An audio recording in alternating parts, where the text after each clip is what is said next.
Buenas madrugadas, amigos.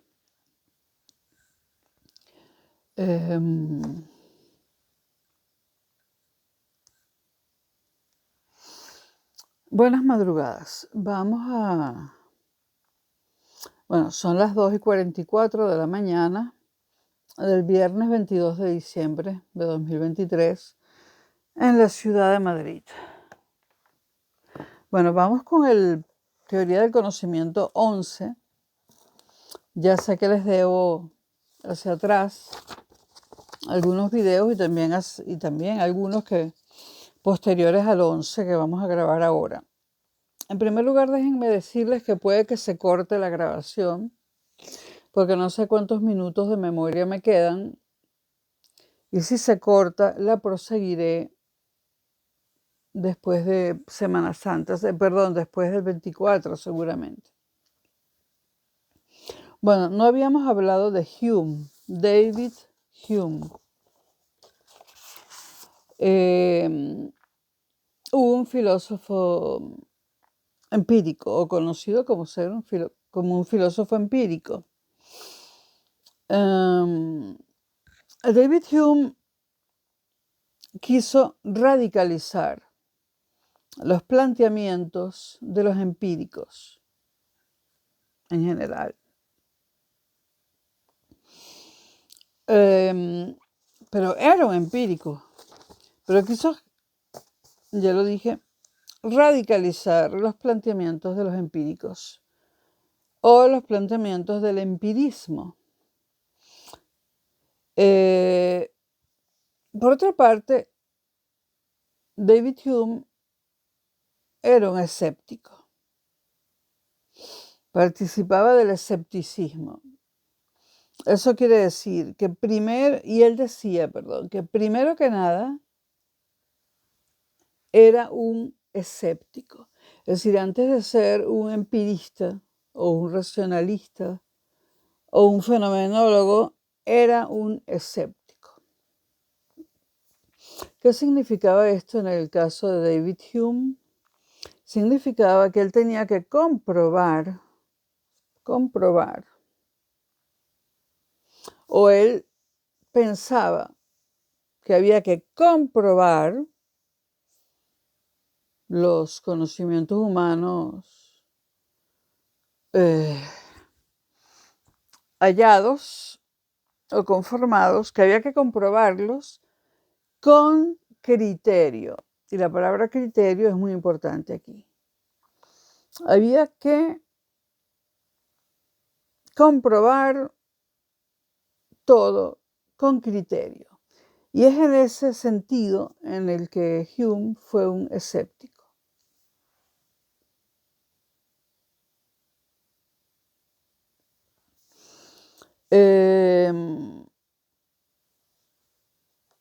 Es decir, Hume necesitaba condiciones de garantía del conocimiento, que le garantizaran que ese conocimiento era cierto, que era una verdad.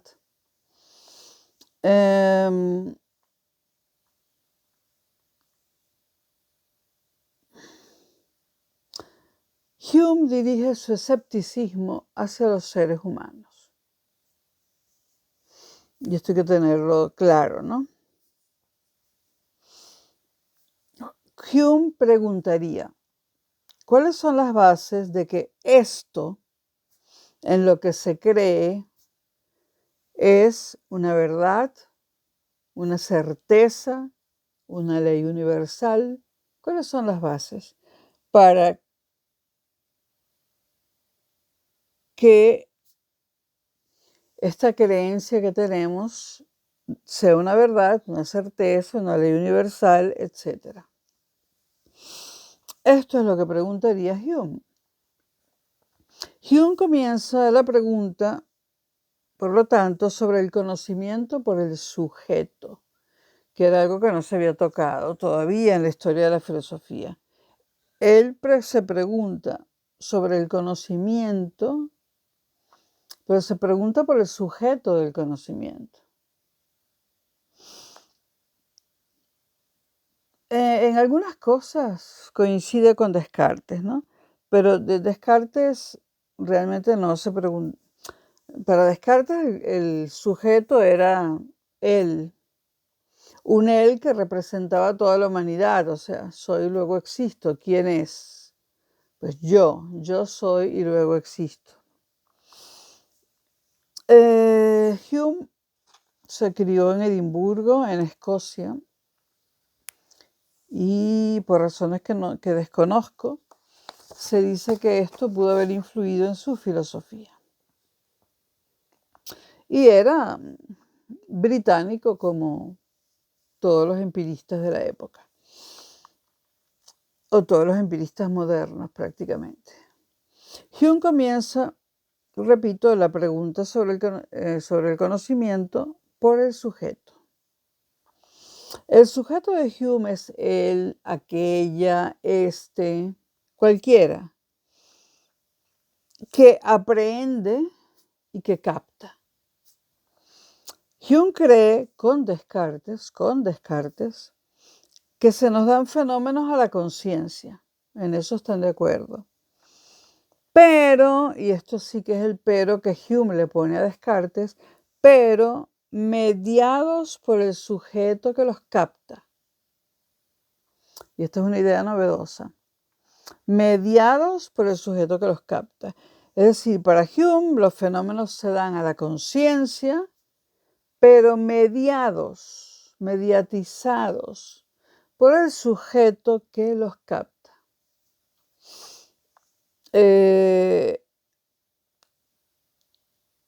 Pero no se captan para Hume fenómenos puros. A la conciencia se dan los fenómenos que siempre pasan por estar mediados por los sentidos. Es decir, a la conciencia no se dan fenómenos puros, puesto que se dan mediatizados por los sentidos. Se pregunta Hume, ¿cómo sabemos que eso que recibimos es el reflejo de lo que realmente hay? Hume, por cierto, no es ateo. Es un escéptico que dice, es que no tenemos pruebas. En este caso, ¿de qué? Pues de Dios.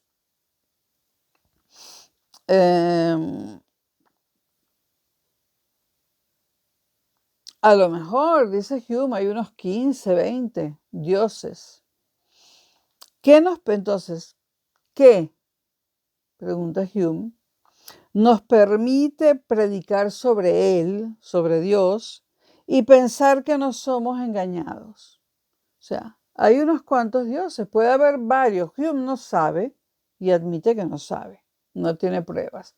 Pero él dice, si hay unos 15, 12, 20 dioses, ¿qué nos permite predicar sobre Él, sobre el Dios que le compete a una persona en específico?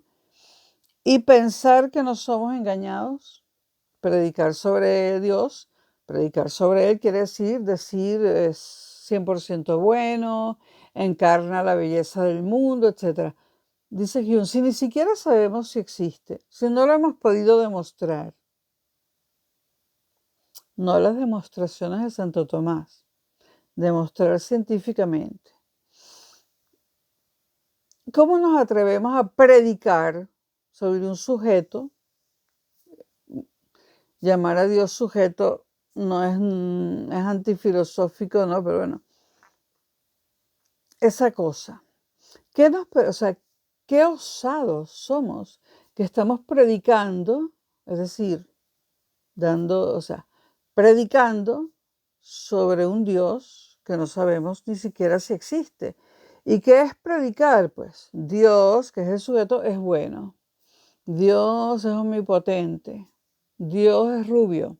Esto es predicar. Si ni siquiera sabemos si existe, ¿cómo vamos a predicar sobre Él o sobre ellos?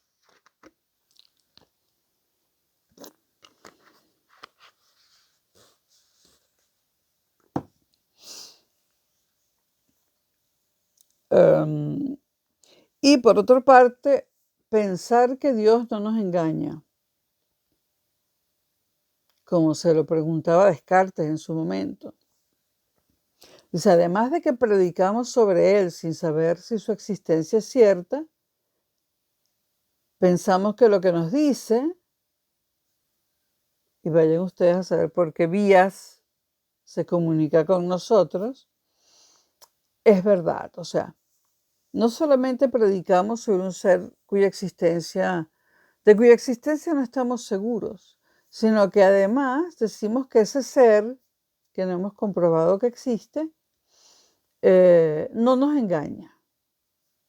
Para Hume, esta es una afirmación muy atrevida. Se puede organizar racionalmente,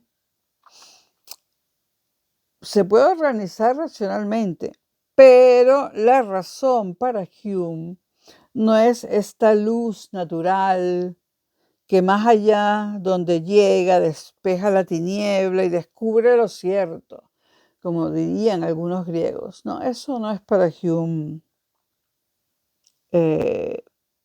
Dios. No es ninguna luz natural que allá donde llega elimina la tiniebla y descubre la verdad. No, para Hume no.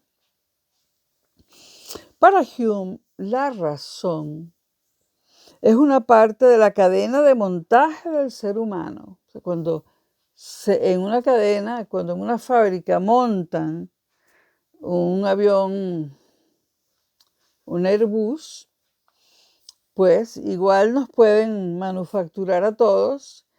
¿Y qué es la razón?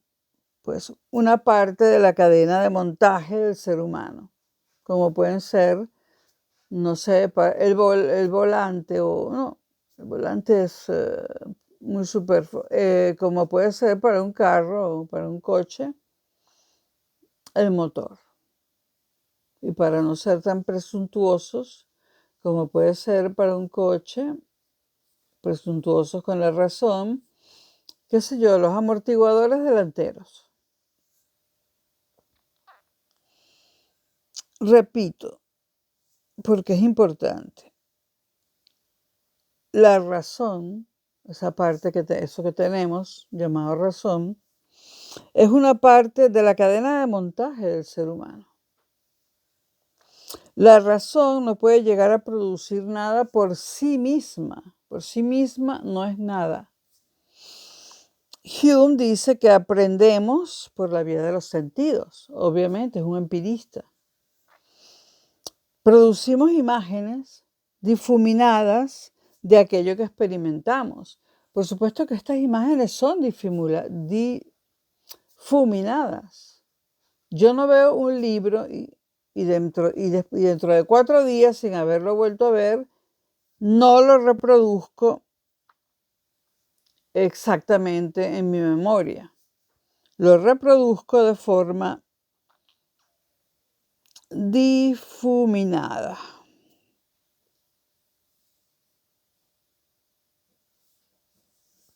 Es decir, experimentamos la sensación de ver un libro que puede tener la tapa roja con alguna foto que puede ser de, no sé, pero es un cuadro que no me gusta. Bueno, ese libro rojo con ese cuadro que no me gusta de portada, yo lo veo hoy y no lo vuelvo a ver hasta dentro de 10 días. Pero en ese lapso lo recuerdo. ¿Lo recuerdo tal cual es? No.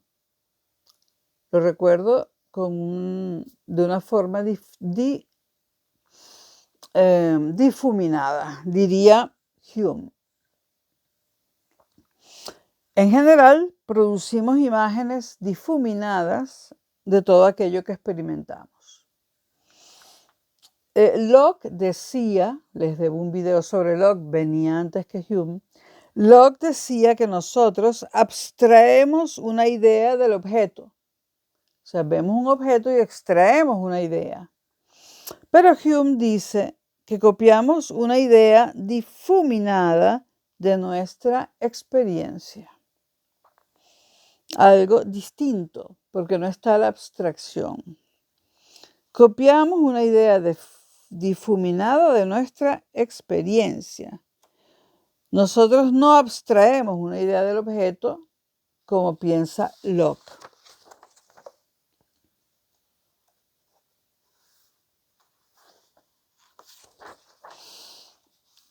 Locke decía, por ejemplo, que a través de la forma triangular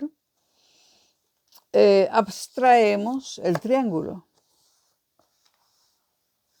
Y que era una idea, la del triángulo como ejemplo, viejísima, venía desde la antigua Grecia, ¿no?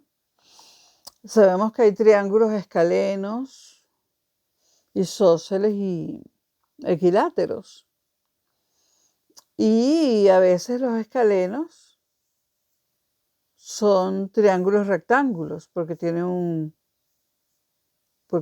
ángulo interno de 90 grados. Pero básicamente hay esos tres tipos, ¿no? Tres lados distintos, dos lados distintos, todos el mismo lado. Tres lados distintos escaleno, dos lados distintos isósceles y todos iguales equiláteros. Ok, Locke decía, a través de la forma triangular abstraemos el triángulo. Y Hume le preguntaría a Locke, ¿cómo es el triángulo que abstraemos? Sigue Hume preguntando, ¿cómo es el triángulo original? En realidad está preguntando por la idea en mayúscula de Platón, para demostrar que no existe, pero bueno.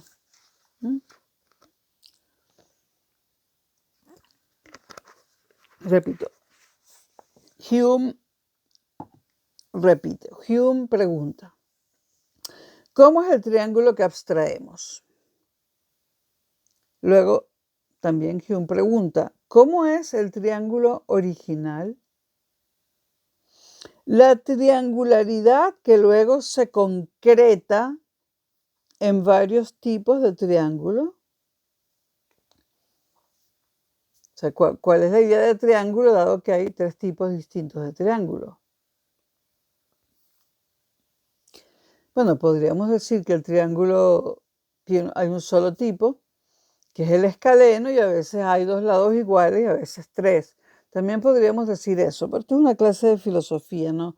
No vamos a hilar tan fino cuando es cuestiones matemáticas, ¿no? El caso es que Hume se pregunta por la idea, o sea, Hume lo que está tratando de decir es que no existe la idea de Platón, ¿no? Hume le seguiría preguntando a Locke, ¿cuál es ese triángulo que no es ni escaleno, ni equilátero, ni isósceles? Bueno, yo podría decirle que es el escaleno, porque si se le ponen dos lados iguales sale el isósceles y si se le ponen tres lados iguales sale el equilátero. Eso es lo que yo le diría a Hume, pero no está recogido en ningún libro, ¿no? Pero para mí, particularmente para Concha Seijas, ese triángulo que abstraemos, debe haber visto muchos triángulos antes, es el escaleno. Pero bueno, los que escriben ciertos libros de filosofía, pues no son matemáticos ni geómetras, pero esto es un conocimiento de la secundaria, de la ESO. Bueno, repito, pregunta de nuevo Hume a Locke, ¿cuál es ese triángulo que no es ni escaleno, ni equilátero, ni isósceles? Y que yo le diría, es isósceles, pero es escaleno, pero a mí no me hagan caso. Entonces Hume le dice a Locke, por supuesto esta conversación no existió, no tengo ni que decirlo, ¿no? Hume le diría a Locke, no abstraemos nada. Pero recuerden que Locke decía, a través de la forma triangular, abstraemos el triángulo. Hume le dirá a Locke, no abstraemos nada. Hacemos una copia mental, dice Hume, pero no extraemos la idea de nada. Simplemente produzco una copia mental, dice Hume, de la expresión sensible.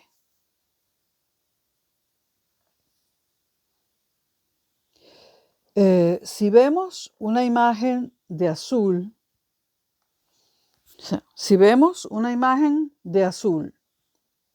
y luego vemos una imagen de un azul más claro, pregunto, ¿podemos imaginar el azul del medio? Es decir, más oscuro que el más claro, pero más claro que el más oscuro. Según Hume, sí. Porque esas imágenes difuminadas se relacionan. Tanto la imagen del azul más fuerte como del azul más débil se relacionan. Y entonces podemos captar el azul, por llamarlo así, del medio. Para Hume esto es posible. Pero por la vía de la razón no solamente producimos conceptos, sino entidades cuya existencia resulta problemática para Hume. Hume es un crítico de la razón. Bueno, no al extremo de Kant o de otros, pero sin Hume no hubiese existido Kant.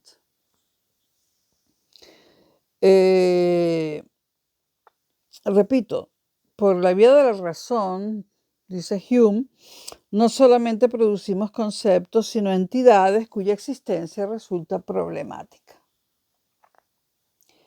Y acabamos diciendo que la ciencia opera de una manera que a lo mejor no opera. O sea, a lo mejor producimos entidades que no existen y terminamos diciendo que la ciencia opera de una forma de la que realmente no opera. Y nosotros queremos saber la verdad, es decir, cómo opera la ciencia, cómo trabaja, cómo se...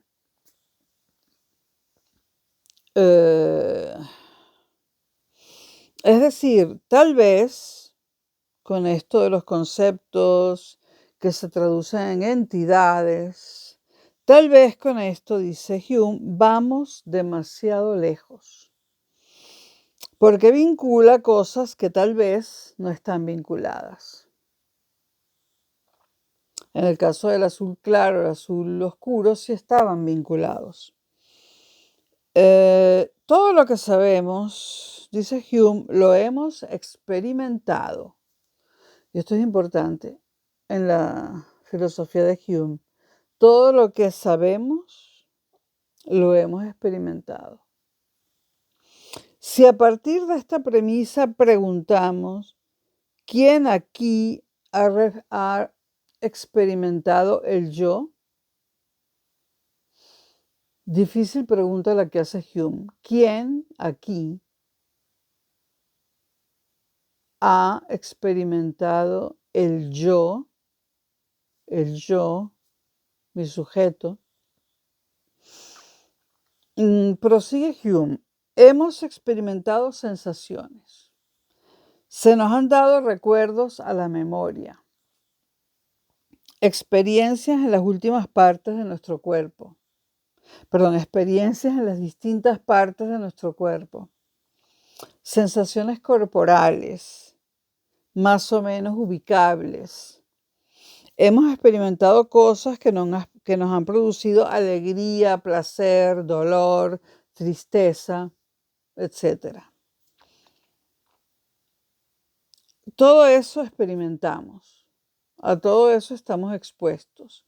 Entonces pregunta Hume, ¿quién ha percibido al yo como sustancia metafísica que agrupa todas esas cosas y tiene capacidad o gobierno sobre ellas? O sea, ¿quién ha percibido el yo de esa manera? Con esta preguntita, Hume está despachando a Descartes y despachando a todos los griegos. No se había cuestionado el yo, o sea, no se había cuestionado que el yo era una unidad y que el yo, es el que produce conocimiento. Bueno, y repito, ¿quién ha percibido el yo como sustancia metafísica que agrupa todas estas cosas, lo que sentimos, lo que vemos, lo que experimentamos, y que tiene capacidad de gobierno sobre ellas, o sobre ellos, sobre el yo? ¿Quién? Hablando del yo como sustancia metafísica, autónoma, que agrupa todas esas cosas. A ese yo se refiere Hume y pregunta que quién lo ha experimentado. Sigue Hume. ¿Existe esa cosa metafísica, el yo? ¿Existe? ¿O es la intersección de todas esas sensaciones, recuerdos, etcétera? Pregunta Hume.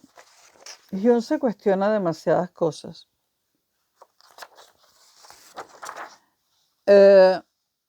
Y sigue, insiste Hume. ¿Quién ha vivenciado el yo? Se dan las cosas a la conciencia, dice Hume. Pero ¿por qué hay un sujeto que posee esa conciencia? O sea, ¿por qué hay un sujeto que posee esa conciencia a la cual se dan las cosas? Después agrega Hume que está la memoria. Pero si un tipo recuerda de pronto cosas que había olvidado, y muchas, dirá, caramba, pero yo no soy quien creía que era.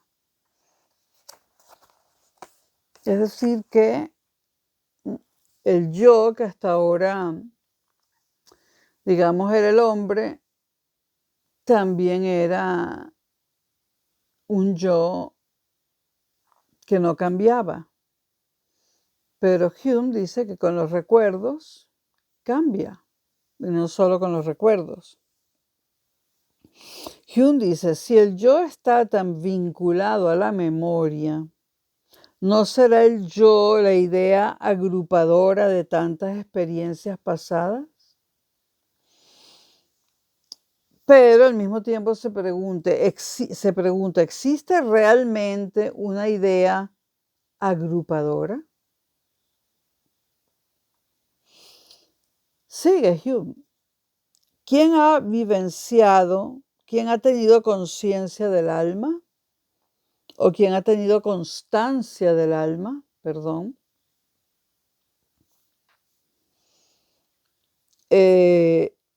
Dice Hume, del alma podemos predicar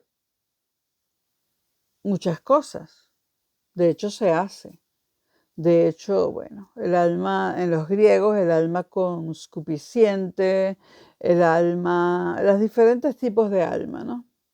Nada más se dice, esa persona tiene un alma buena, ese personaje tiene un alma pura, un alma ideal. Entonces se pregunta Hume, ¿quién ha vivenciado o a quién tiene constancia de que existe el alma? Y además, sin tener constancia, ¿cómo es posible que hayamos predicado cosas del alma? Como decir, lo sentí en el alma, o sea, que el alma siente. ¿Cómo hemos podido predicar esas cosas? Entonces dice Hume, el alma será una entidad per se, por sí misma. Dejo ahí la pregunta. Para Hume, la religión es un elemento de cohesión social imprescindible.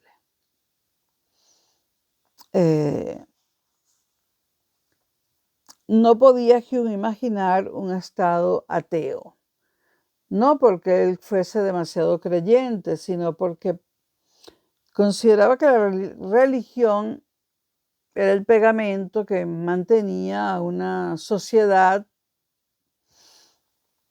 coherente, en paz. Por lo tanto, Hume no podía imaginar un estado ateo. Sería la anarquía, el caos para Hume. Bueno, ha habido estados ateos. Si hablo del estado en sí mismo, ¿no? Pero después de Hume. Y además Hume se pregunta, ¿qué vertebra un estado ateo? O sea, ¿qué lo mantiene pegado? Si no es la religión, ¿cuál es el pegamento de un estado ateo? Bueno, desde la razón, dice Hume, no podemos vertebrar nada con seguridad. La razón, usando la inducción, pasó de muchos al todo. Y Hume se pregunta, ¿con qué derecho han hecho esto? O sea, ¿con qué derecho se pasa de muchos al todos mediante la razón y bajo el principio de la inducción? Es decir, pienso, luego existo, es una inducción, creo. Pero cuando Descartes la pronuncia o la escribe, la hace válida para todo ser humano. Realmente todos creemos que porque pensamos existimos. Es más, ya que una persona crea que piensa, es bastante atrevido. Para Hume hay un agotamiento epistémico. Hume dice que la razón, a partir de todos estos casos, saltó al universal. O sea, con 3 o 4 casos, la razón dice, bueno, esto es siempre así. Extrapoló, a partir de pocos casos, la razón extrapoló a la totalidad, lo cual es criticado por Hume.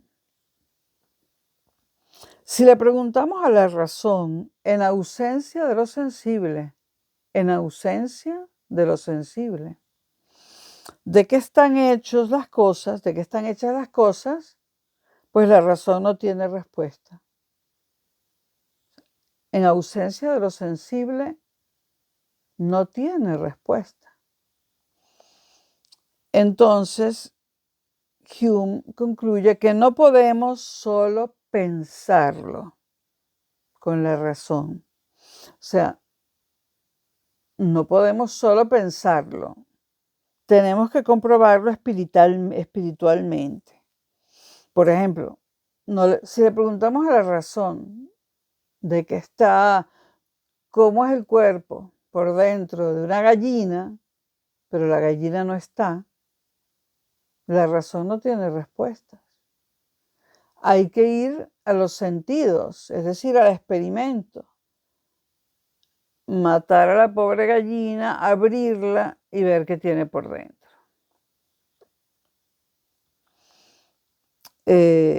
Porque no podemos solo pensar qué tiene la gallina por dentro.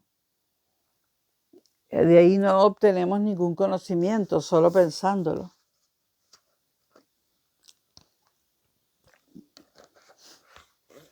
Tenemos que experimentar. ¿Existe un mundo totalmente organizado de cosas en todas partes? Se pregunta Hume. Predicar leyes absolutas, determinadas, etc., se podría hacer antes de Hume. Pero Hume vive en una época en la cual ya sabemos muchas cosas. Sabemos del universo algunas cosas que no se sabían antes de Hume. Tenemos telescopios y a través de ellos hemos aprendido muchas cosas y conocido muchas cosas. Y por eso Hume dice que no se pueden predicar leyes absolutas ni totalmente determinadas. Esto no lo podía decir Santo Tomás, ni siquiera Aristóteles, porque no tenían toda la cantidad de instrumentos tecnológicos para averiguar cosas. Es decir, que Hume diga que no hay leyes absolutas y predeterminadas tampoco es solamente una idea brillante de un solo hombre que fue Hume. Es que Hume nació en una época propicia para darse cuenta de eso, y en el Reino Unido, que era el país en ese momento, un país muy avanzado en la ciencia. Entonces, no existe ya un universo cerrado como antes de Hume, sino un universo abierto.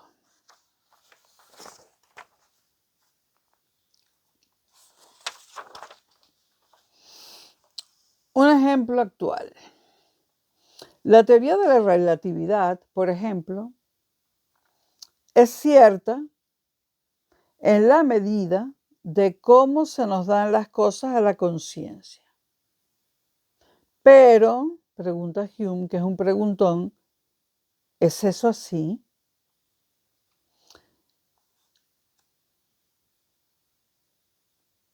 Hume pregunta, ¿cómo hemos llegado epistémicamente a Dios? Es decir, ¿cómo es posible que tengamos conocimiento sobre Dios? ¿Cómo hemos llegado allí? Se refiere a todos los anteriores a él.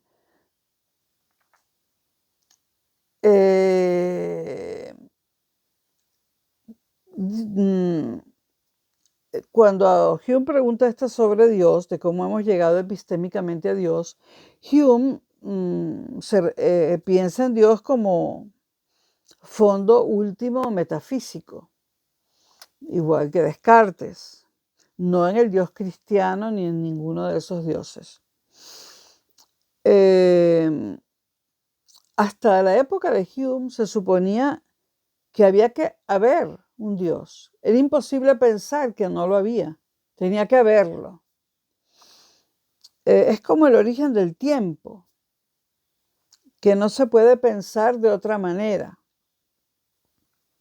Ahora, Hume dice, eso de que es que tiene que haberlo respecto a Dios, Hume pregunta, ¿pero por qué? Bueno, Hume dice, ¿qué garantía tienes de que lo que puedes o no pensar puede existir o no? Entonces tú puedes pensar en Dios, pensar, pero ¿qué garantía tienes de que solo por pensarlo existe? Esa es la pregunta de Hume. Si algo se me da como obvio y algo se me da como absurdo, dice Hume, no quiere decir ni que sea obvio ni que sea absurdo. Y esto es bastante comprensible, ¿no? Se da a mí. A mí se me da como obvio y absurdo una situación. Veo una situación y digo, es obvio, es absurda. Pero si la ve otra persona, puede que la vea de otra manera. Entonces, ahí está involucrado un yo que es el mío, pero que no representa el yo universal. De la misma manera que el tiempo se me da como lineal. Yo no puedo pensar el tiempo de una forma que no sea lineal, pero eso se nos da. Se nos da. ¿Quiere decir eso que el tiempo es lineal? No, podemos estar equivocados. No tenemos que creer en todo lo que pensamos. o en todos los silogismos, si se me permite la palabra, en los que pensamos. Además, bueno, en respecto al tiempo como lineal, sabemos que hay concepciones circulares del tiempo para otras culturas, etc. Y en la filosofía contemporánea occidental también. Sigue Hume, que es muy fastidioso con sus preguntas, que se lo cuestiona todo, es un escéptico, ya lo dijimos. Dice, ¿por qué pensamos el espacio con dimensiones alto, ancho, largo? ¿Por qué?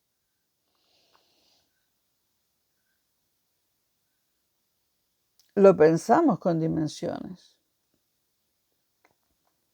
¿Pero eso quiere decir que el espacio tiene dimensiones?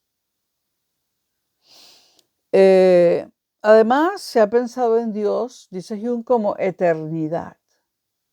Y dice Hume, ¿cómo podemos pensar algo así? ¿Le parece absurdo? ¿Cómo podemos pensar en algo eterno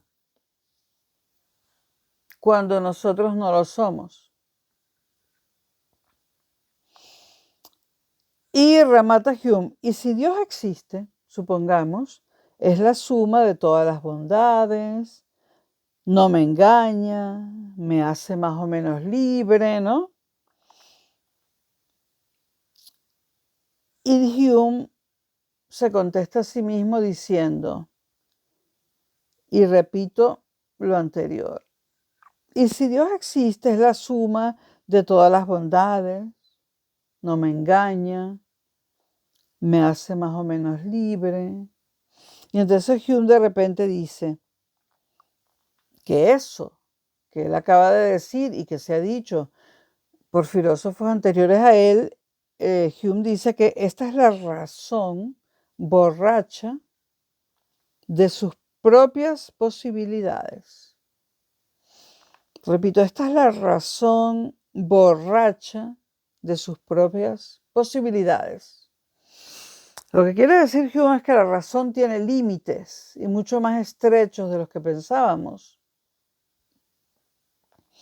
Kant, por otra parte, que lo veremos en el próximo video, dirá, si a la razón no se le dice cuál es su sitio, porque hay que sentarle y decirle, tu sitio es este, tu sitio no es el mundo entero, es este.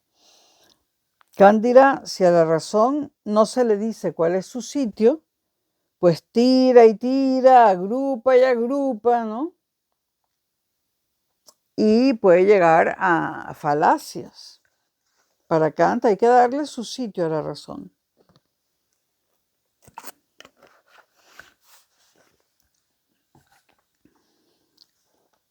Para que no se emborrache y empiece a pensar sobre lo que nadie le ha dicho que piense. Se emborracha con sus pensamientos,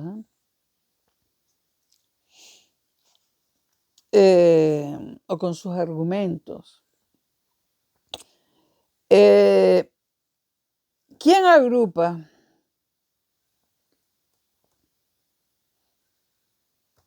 ¿Quién agrupa? Me refiero a, por ejemplo, si yo tengo recuerdos, es decir, memoria, si he vivido muchas experiencias, si he sentido felicidad, amor, odio, ¿no? ¿Quién agrupa todo eso en mí? No son los sentidos, dice Hume, es la razón. Y en este caso, Hume se refiere a la razón como antinatural, porque él no está seguro de que la razón sepa agrupar bien. Por ejemplo, si tengo una botellita de agua mineral, aquí hay una, y le quito todas las características, es transparente, ¿no? Le quito la transparencia. Ya no la ven ni siquiera. Tiene unas etiquetas, se las quito. Entonces tengo transparencia, etiquetas, tapón, le quito también el círculo este, ¿no? Y tiro el agua. Es decir, separo esto en todos sus componentes. Incluyendo, por supuesto, el plástico que rodea la botella. Si quito todas las características y las separo, ya no hay botella. La botella es la sumatoria de todas sus características. La botella o cualquier otro ejemplo que se les ocurra. La experiencia, dice Hume, corrobora y la razón agrupa y procesa, vincula y asimila. Por ejemplo, veo dos retratos distintos de Carlos V, pero sé que es Carlos V, que los retratos sean distintos.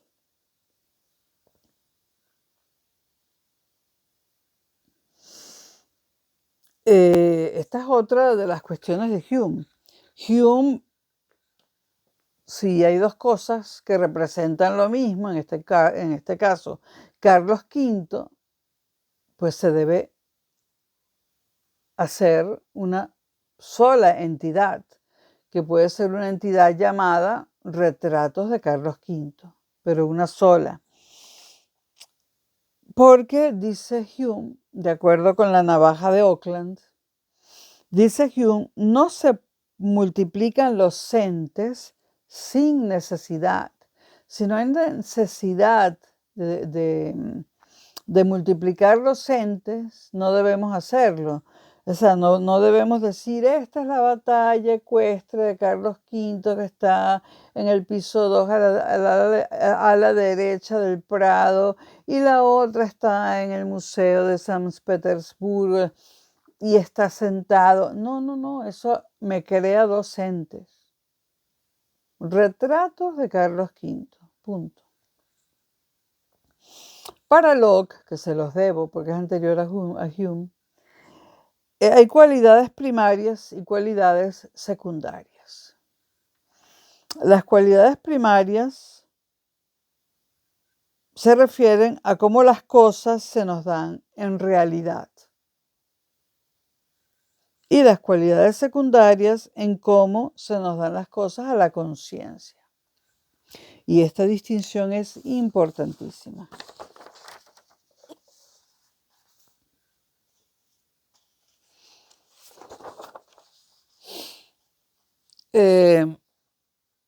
El rojo será una cualidad primaria o secundaria para Locke,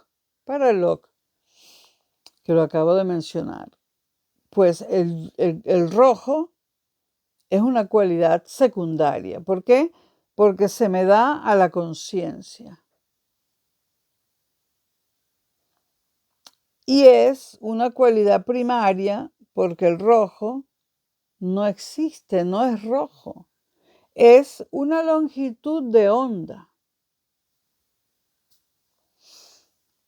Para Locke, por lo tanto, el rojo no existe en sí mismo, porque si solo tiene cualidades secundarias, no existe en sí mismo para Locke. Pero para Hume, que va más allá, todas son cualidades secundarias. El color rojo y la longitud de onda también, todas.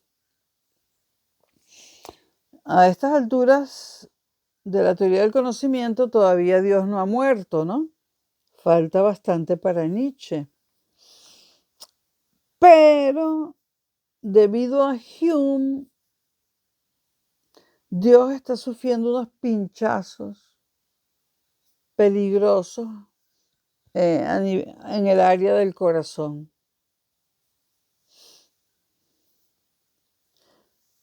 Con Hume, toda la filosofía antigua y medieval, salvo algunos casos puntuales, se tambalea. Porque todo se asienta en que hay un fundamento último. En toda la filosofía antigua y medieval hay un fundamento último, al que remiten todas las cosas.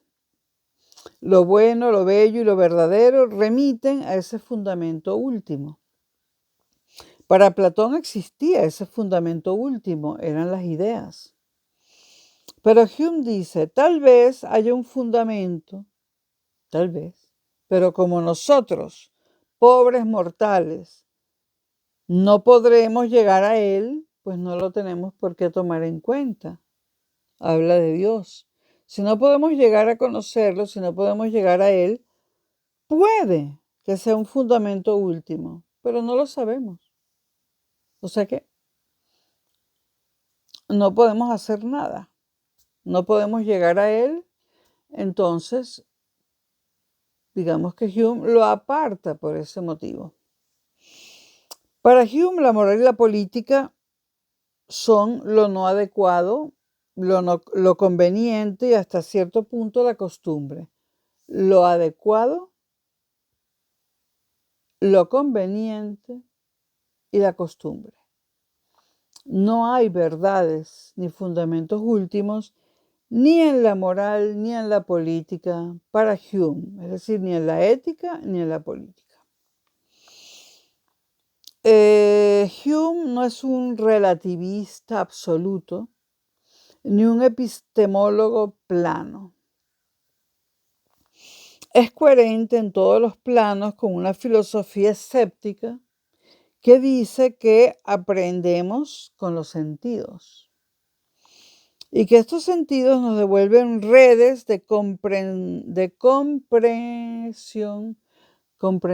comprensionalidad del mundo. Es decir, aprendemos con los sentidos y se nos devuelven redes que hacen al mundo más comprensible. Y entonces pregunta Hume, ¿qué pasa entonces con la ciencia? Y dice Hume, es aquello que se corrobora sin llegar nunca al punto de que será siempre así. O sea, para Hume la ciencia no son verdades absolutas, son verdades temporales. Y es así. Por ejemplo, la estructura del átomo. ¿Por cuántos modelos no ha pasado? El átomo de Bohr, el átomo de Rutherford, etc. Dice Hume que cuando vamos afinando lo que se nos da a los sentidos, puede que lleguemos a un punto que revierte los marcos de los paradigmas ya existentes. Repito, cuando vamos afinando lo que se nos da a los sentidos, puede que lleguemos a un punto que reviente los marcos de los paradigmas ya existentes. Y en ese momento tendríamos que hacer una revisión del paradigma y hasta cambiar de paradigma si es necesario. Por ejemplo, se creyó, antes de saber que la luz era una onda, se pensó que era una partícula. Cuando se descubre, entonces, ¿cuál era el paradigma? La luz es una partícula, ese era el paradigma. Cuando se descubre que es una onda, cambia el paradigma. Y en lugar de ser una partícula, la luz se transforma en una onda. Ahora, si nos vamos al campo de la física, el modelo de la luz como partícula no ha sido desechado. Aunque sabemos que es una onda, no desechamos el modelo de la luz como partícula, porque la luz como partícula explica muchas cosas de la vida real, muchas cosas de la física. Y como onda explica otras. Y hay algunas cosas que las explican igual. Pero fue un cambio de paradigma, absolutamente. Como el cambio de paradigma de las matemáticas de Euclides a las matemáticas no euclideas. Eran verdades temporales. Y en algunos casos, como la onda como partícula, aunque ya no sea verdad, nos sirve para diseñar máquinas, por ejemplo. En ingeniería mecánica nos sirve mucho más la onda como partícula que como onda, perdón, nos sirve mucho más la luz como partícula que como onda. En la ingeniería electrónica, la usamos más como onda que como partícula. Bueno, entonces dice Hume, ¿qué grado de certidumbre hay entonces en la ciencia? Y se autorresponde, dice, lo que no dice hay un grado de certidumbre del tanto por ciento, dice, la certidumbre que tenemos es lo que es razonable esperar, la probabilidad, lo provisional. Provisional. Está haciendo frío por estas noches, ¿no? Y tardes. Bueno. Hablemos un poquito de Newton, mínimamente. La imagen de Newton que se tiene es la del científico puro, por excelencia, movido solo y para la ciencia. Y se ha querido hacer un cierto paralelismo entre Hume y Newton. Pero hay una diferencia descomunal. Newton siempre pensó que espacio y tiempo eran una cosa absoluta, que existían en sí, algo que demuestra que Dios existe e interviene en el mundo, por lo tanto. Y decía Newton, todo lo que estamos investigando aquí es para saber cómo hace, cómo opera Dios. Y sabemos que Hume no cree que espacio y tiempo sean una cosa absoluta, pero Newton lo creía. Ahora, el paradigma de Newton ha sido superado, pero Newton se sigue usando para la ingeniería civil, la eléctrica, la arquitectura, es decir, las herramientas que nos ha dado Newton siguen siendo válidas.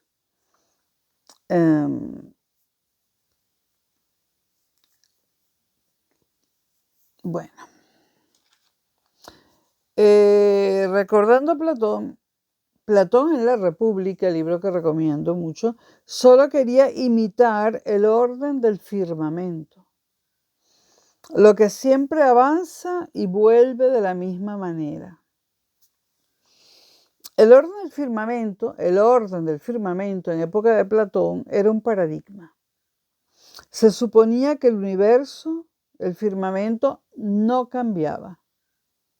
Pero había unos planetas que se movían y estropeaban toda esa teoría. O las irregularidades que en época de Hume nos están diciendo el paradigma enterito está mal, el paradigma del orden del firmamento de Platón. Es un paradigma que cambió.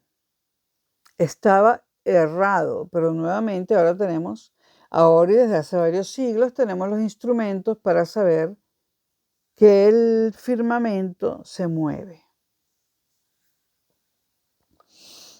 El sistema polemaico, por ejemplo, también cayó, ese paradigma también fue sustituido.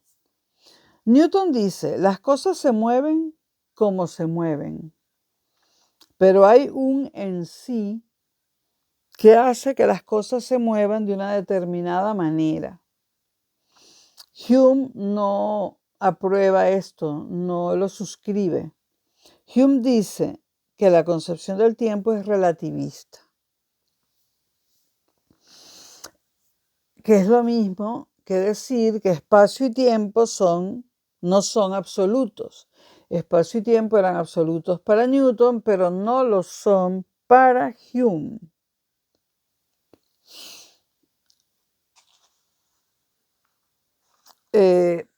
Hume llega a este mundo y se encuentra con un montón de sistemas filosóficos cerrados. El de Platón, el de Aristóteles, el de Santo Tomás, el de Descartes incluso, y tal vez hasta el de Locke.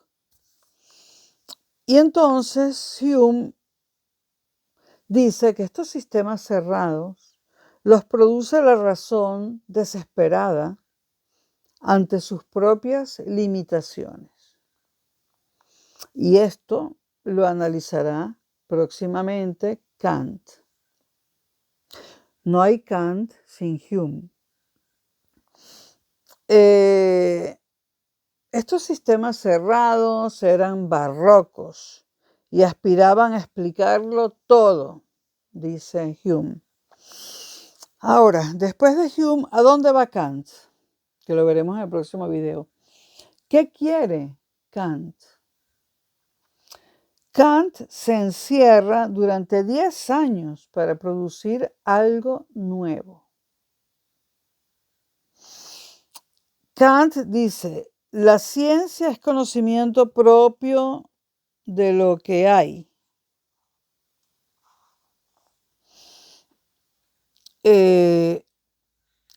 La ciencia es conocimiento cierto de lo que hay. ¿Qué es lo que hay? La verdad. Y la ciencia es conocimiento cierto de la verdad.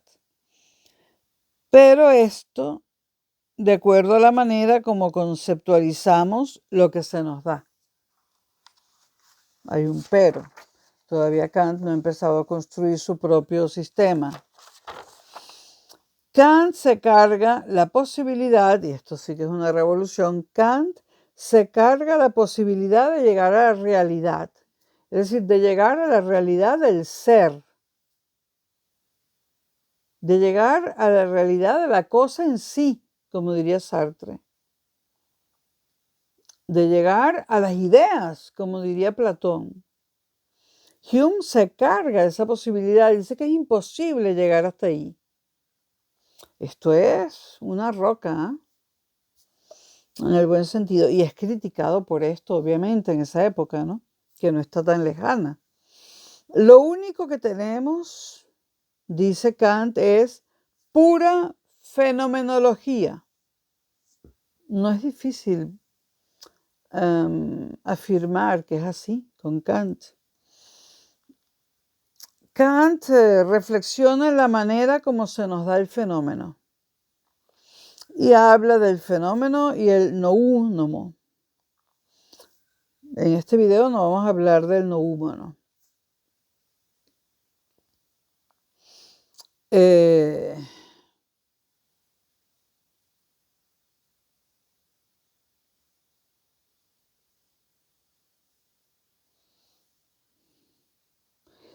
Lo que llega a nosotros no solamente es lo sensible, retomando a Hume, sino la organización de lo sensible, o sea, cómo está organizado lo sensible. Hume dice, los sentidos producen una materia prima que metemos en la maquinaria de la razón. Nosotros solo podemos ver la máquina y lo que sale de la máquina. O sea, materia prima, boom, la máquina, y vemos lo que sale de la máquina de la razón. ¿Y qué es lo que sale de la máquina de la razón? Salen un montón de cosas, todas en espacio-tiempo temporales. Temporales. La máquina exterioriza, por lo tanto, todo un espacio-tiempo. En la próxima veremos Kant, el Kant crítico de la razón pura, de la dialéctica, luego su libro sobre la estética. El Kant crítico. Hay un Kant precrítico que ya no lee nadie ni se consiguen los libros. Y repito una vez más, sin Hume no hay Kant. Espero haberlos ayudado en algo. Bueno, nos veremos próximamente y si no lo hacemos, feliz Navidad. Bye. Ya son el día 22, viernes 22 de diciembre. Chao.